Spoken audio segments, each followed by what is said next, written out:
Hello and welcome to this final video on the Pod GPS Pet Tracker. In this video I will show you the iOS app. You will learn about setting up your home safe zone, the activity tracker, recording your pet's adventures, and what happens when you track your pet. I'll then tell you about what the Pod Tracker can't do, describe the good and bad points about the product, and tell you about availability.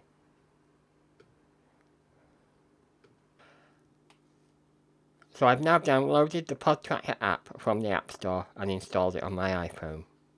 I've logged into my Pod Tracker account and this is the home screen of the app.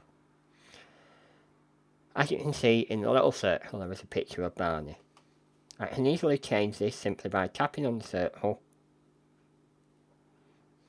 and then choosing another photograph from my photo library, Dropbox, or I can take a photograph with the camera. And a safe zone is basically an area around your home which, if your pet roams out of, you will be notified. So first of all I zoom in on my house, then I tap on Create Zone, and then we'll just zoom out, and I can make that circle smaller, so I want it a lot smaller than that. And now I can tap on Save. And the Pod Tracker can also make use of your home Wi-Fi network, and when it's in range of your home Wi-Fi, it knows that you're at home. So if I tap on OK, and that will let me use my home Wi-Fi network. So I can see now that I've got a Wi-Fi signal with a green circle around it.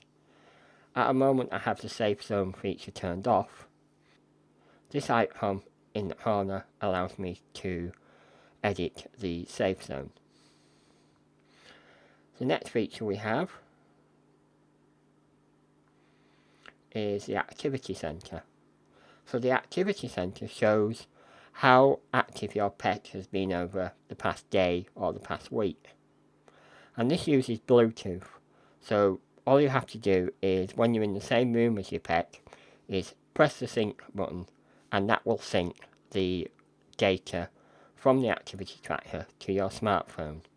Finally, you can set the Pod Tracker to actually record his adventures. So if we tap on an adventure, it gives me some data about the adventure. I can also access features such as a battery level by clicking on the menu icon. So at the moment we can see that this tracker has 35% battery level left. So Barney has now run out on his walk. So let's see if we can track him. First of all, I tap on the locate button, and then I tap on locate now.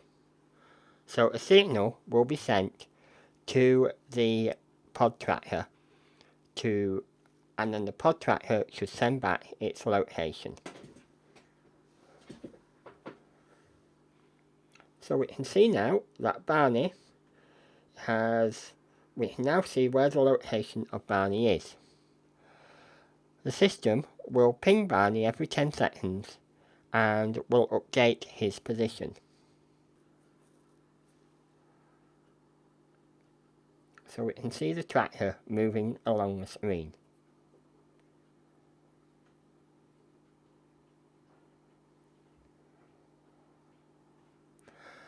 Sometimes the device finds your dog quite quickly, and other times it can take a while. In producing this video it actually took 10 minutes before I could actually find Barney. So if he had been really lost it would have been very worrying. But other times when I've checked it, it's taken less than 2 or 3 minutes. So it really depends on the strength of the mobile phone signal in the area that your pet is in. So first of all, it isn't an alternative to microchipping.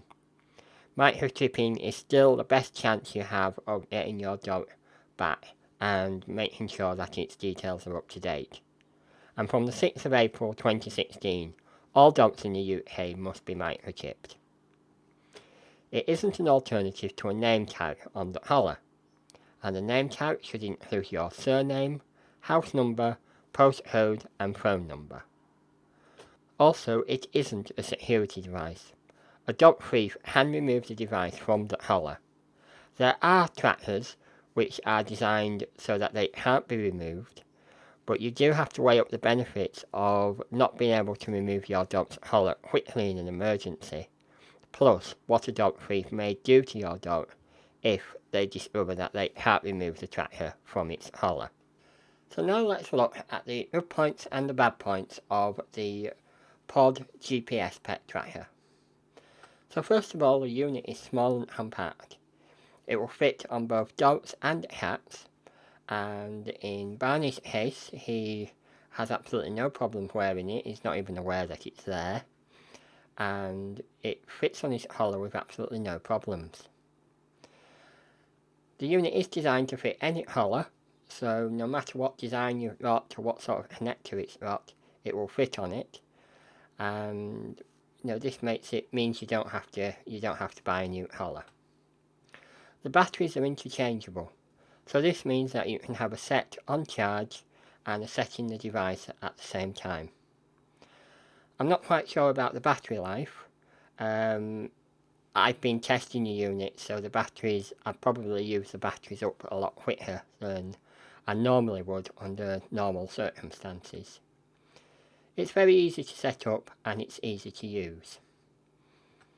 And it seems fairly accurate looking at Barney's walks and then comparing the actual data from where he's been. The idea of these devices is actually to get you within shouting distance or within visual distance of your pet. And hopefully there may be people around who you can sort of say, have you seen a little white dog? The app works on both Apple, Android, and you can also access it via the website. So as long as you've got an internet connection, you can track your pet. And it also has the activity and adventure tracking, which is a nice additional feature. So now let's look at the bad points. The battery is very hard to remove and replace. You have to twist it so that the arrow lines up with a locking symbol. And I've not been able to get the thing to line up with the locking symbol. I've only been able to get it to go halfway. It could do with something around the battery just to make it a little bit easier to grip. You also can't tell if the device is switched on or off from the app. And it would be reassuring to know that the device is on and working. And sometimes it can take a long time to connect. Like I say, when I was doing this video, it took me 10 minutes to get the device to connect. But on other occasions, in fact most other occasions, it's connected within a few minutes. I think this is probably the same with any device that uses a similar technology to the Pod Tracker. You're always going to have that limitations of mobile phone signal. The Pod Tracker uses Vodafone in the UK, and it uses a 2G network, so you really need to check and make sure that you've got good coverage in your area. It would be nice if it had a roaming SIM which could access the strongest mobile phone network that it can connect to. So availability. It's available from www.podtrackers.com. They're based in Australia, but they do have a warehouse in the UK, and I do believe they also have one in the United States. The device itself costs £139 or $201.63 as of the 14th of February 2016. The first year's subscription is free, and then you pay approximately £33 per year or $49. So hopefully you found this video helpful, and it's helped make your mind up whether this would be a suitable device for your dog or cat. Thank you for watching. I hope you enjoyed this video. If you would like to see more, then why not subscribe? You can also visit our Facebook page or download a copy of the show notes from www.guidecat.org.uk.